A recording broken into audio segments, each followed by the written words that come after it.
کہ رسول اللہ صلی اللہ علیہ وسلم نے وفات پائی ہے، میں اس کی گردن اڑا دوں گا۔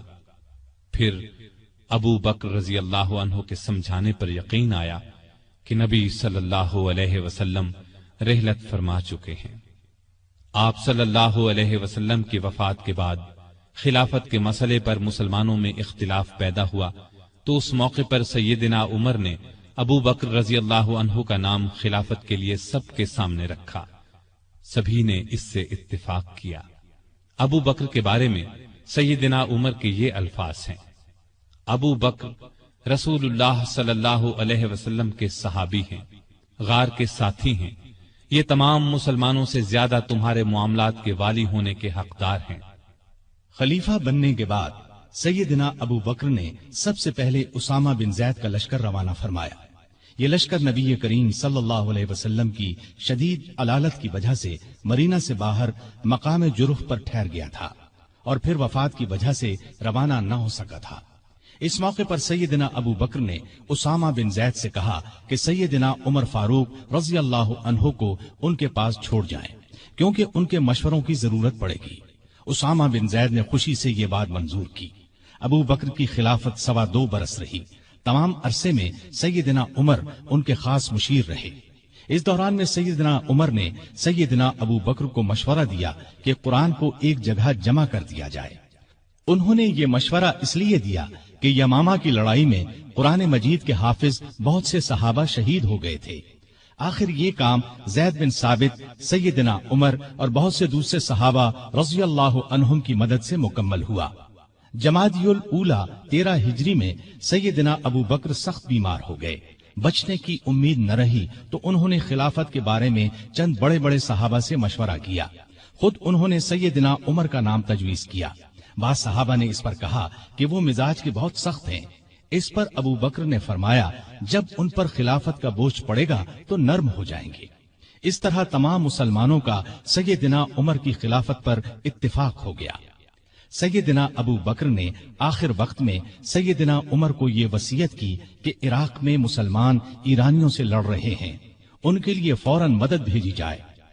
اس وصیت کے بعد 22 جمادی الاخری کو سیدنا ابو بکر نے وفات پائی۔ تمام مسلمانوں نے خوشی سے سیدنا عمر کی بیعت کر لی۔ اس طرح وہ مسلمانوں کے دوسرے خلیفہ راشد بنے۔ خلیفہ بنتے ہی انہوں نے ابو بکر کی وصیت کے مطابق عراق کی طرف ایک لشکر روانہ کیا۔ ابو عبیدہ رضی اللہ عنہ کو لشکر کا سالار مقرر فرمایا اور اس طرح مسلمانوں کی عظیم الشان فتوحات کا سنہری دور شروع ہوا۔ Iraq, Madain, Hulwan, Jazira, Khuzestan, Nahavand, Isfahan, Hamadan, Azerbaijan, Tabaristan, Armenia, Fars, Kerman, خراسان، سیستان، مکران، دمشق، حمص، لاذقیہ، یرموک، قنسرین، حلب، انطاکیہ اور بیت المقدس فتح ہوئے۔ بیت المقدس کی فتح کا واقعہ کچھ اس طرح ہے کہ مجاہدین اسلام نے قریباً 3 سال میں سارا شام فتح کر لیا۔ اب فلسطین کے صرف 2 بڑے شہر رہ گئے تھے، بیت المقدس جسے یروشلم بھی کہا جاتا ہے اور قیصاریہ۔ اس زمانے میں فلسطین شام ہی کا حصہ تھا۔ 16 ہجری میں مسلمانوں نے دوسری لڑائیوں سے فارغ ہو کر بیت المقدس کا محاصرہ کر لیا۔ اس شہر میں ابراہیم علیہ السلام، اسحاق علیہ السلام، سلیمان علیہ السلام، عیسیٰ علیہ السلام اور دوسرے نبیوں کی بہت سی یادگاریں ہیں۔ رسول اللہ صلی اللہ علیہ وسلم کی بھی معراج کے سفر میں پہلی منزل یہی تھی۔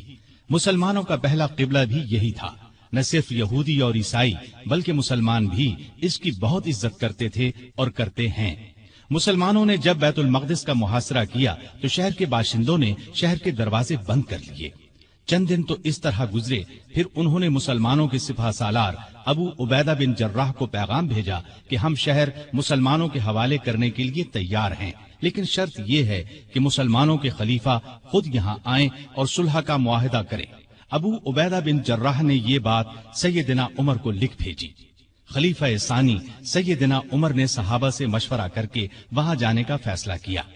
آپ نے رجب 16 ہجری میں حضرت علی رضی اللہ عنہ کو اپنا قائم مقام بنایا اور روانہ ہو گئے۔ اس وقت دنیا کے بڑے بڑے حکمران ان کا نام سن کر کانپتے تھے، لیکن اپنے وقت کے سب سے بڑے حاکم کے سفر کا حال یہ تھا کہ چند بزرگ صحابہ کے سوا ان کے ساتھ کوئی نہیں تھا۔ فوج، نہ خیمے، نہ قارے، نہ جھنڈے، ایک اونٹ پر سوار تھے، اس پر ستو اور کھجور کے 2 تھیلے لادے ہوئے تھے۔ ایک طرف پانی کی مشک لٹک رہی تھی، راستے میں کھانے کا وقت آتا تو سب مل کر کھا لیتے۔ آپ کا لباس بہت معمولی سا تھا۔ بیت المقدس کے قریب پہنچے تو صحابہ نے مشورہ دیا کہ لباس تبدیل کر لیں۔ قیمتی پوشاک پیش کی، لیکن آپ نے وہ لباس پہننے سے انکار کر دیا اور فرمایا، اللہ نے ہمیں جو عزت دی ہے وہ اسلام کی وجہ سے ہے اور ہمارے لیے یہی کافی ہے۔ غرض اسی حالت میں شہر میں داخل ہوئے۔ عیسائیوں نے شہر آپ کے حوالے کر دیا۔ مسلمانوں نے وہاں ایک مسجد بنائی، اس کا نام مسجد عمر رکھا۔ یہ آج بھی موجود ہے اور اب تک مسجد عمر کہلاتی ہے۔ 14 ہجری میں مسلمانوں نے ہمس کو فتح کر لیا تھا۔ 17 ہجری کو روم کے بادشاہ ہرقل نے ہمس مسلمانوں سے چھیننے کے لیے سمندر کے راستے فوج بھیجی۔ اس فوج نے ہمس کا محاصرہ کر لیا۔ جزیرے کے لوگوں نے بھی ہرقل کو ایسا کرنے پر اکسایا تھا، چنانچہ جزیرے سے بھی 30,000 فوج آ کر ہرقل کی فوج سے مل گئی۔ سیدنا ابو عبیدہ بن جراح رضی اللہ عنہ نے ان حالات کی اطلاع سیدنا عمر فاروق کو بھیجی تو انہوں نے ان کی مدد کے لیے مزید فوج روانہ کی۔ دوسری طرف سہیل بن عدی کی سرکردگی میں ایک فوج جزیرے کی طرف روانہ کر دی۔ خود بھی مدینے سے چل کر دمشق آ گئے تاکہ نزدیک سے تمام حالات پر نظر رکھ سکیں۔ سہیل بن عدی جزیرے کی طرف بڑھے تو جزیرے سے ہمس کی طرف روانہ ہونے والی فوج کو اپنے گھر کی فکر پڑ گئی۔ وہ ہرقل کی فوج کا ساتھ چھوڑ کر واپس جزیرے چلے گئے۔ ادھر ابو عبیدہ بن جراح نے خالد بن ولید کے مشورے سے شہر سے نکل کر ہرقل کی فوج پر حملہ کر دیا۔ گھمسان کی لڑائی کے بعد رومیوں نے بدترین شکست کھائی۔ 4,000 رومیوں نے اسلام قبول کر لیا، 4,000 مارے گئے اور باقی بھاگ نکلے۔ اس لڑائی کے بعد پھر کبھی ہرقل کو شام پر چڑھائی کی جرت نہ ہوئی۔ 18 ہجری میں عراق میں طاعون کی وبا پھیلی، اس میں بڑے بڑے صحابہ فوت ہو گئے۔ چند ایک کے نام یہ ہیں: ابو عبیدہ بن جراح جو مسلمانوں کی فوج کے سپہ سالار بھی تھے، معاذ بن جبل رضی اللہ عنہ، یزید بن ابی سفیان رضی اللہ عنہ، شرحبیل بن حسنہ رضی اللہ عنہ اور کئی بڑے بڑے صحابہ اس وبا میں فوت ہوئے۔ دور فاروقی میں عرب میں قحط پڑا، ایسے میں سیدنا عمر نے رعایا کی خبرگیری میں دن رات ایک کر دیا۔ انسانوں کے لیے خوراک تھی نہ جانوروں کے لیے۔ سیدنا عمر کو انسانوں اور جانوروں کی یہ بدحالی دیکھ کر بہت صدمہ ہوا۔ انہوں نے بیت المال میں جتنا غلہ تھا سب مسلمانوں میں تقسیم کر دیا، جو نقدی تھی وہ بھی مسلمانوں میں تقسیم کر دی۔ تمام صوبوں کے حاکموں کو خط لکھے کہ فوراً زیادہ سے زیادہ غلہ روانہ کرو۔ چنانچہ ابو عبیدہ بن جراح نے شام کے علاقے سے 4,000 اونٹ غلے سے لدے ہوئے بھیجے۔ عمرو بن عاص نے مصر سے سمندر کے راستے بحری جہاز روانہ کیے۔ ان میں ہر جہاز پر 6,000 من غلہ لدا ہوا تھا۔ جب یہ جہاز مدینے کی قریبی بندرگاہ پر پہنچے تو سیدنا عمر خود انہیں دیکھنے کے لیے بندرگاہ پہنچے۔ غلے کو حفاظت سے رکھنے کے لیے بندرگاہ میں 2 بڑے بڑے مکان بنوائے۔ دوسرے صوبوں سے بھی بہت سا غلہ پہنچ گیا۔